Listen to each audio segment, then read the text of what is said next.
kaya ko pa ang palaging sagot. Kahit unti-unti ka nang nauubos. May mga taong piniling manatili, hindi dahil masaya sila, kundi dahil akala nila, kaya pa. Araw-araw nilang kinukumbinsi ang sarili. Okay lang to. Siguro magbabago rin. Pero habang pinipilit nila ang kaya pa, unti-unti silang nauubos. Sanay na silang mag-adjust, sanay magtimpi, sanay magpatawad. Pero ang hindi sanay, ang puso nilang paulit-ulit nasasaktan at paulit-ulit nilalabanan ng tanong, hanggang kailan ko pa kakayanin to?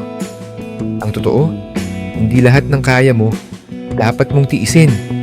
Hindi lahat ng kayang ituloy, dapat pang ipagpatuloy.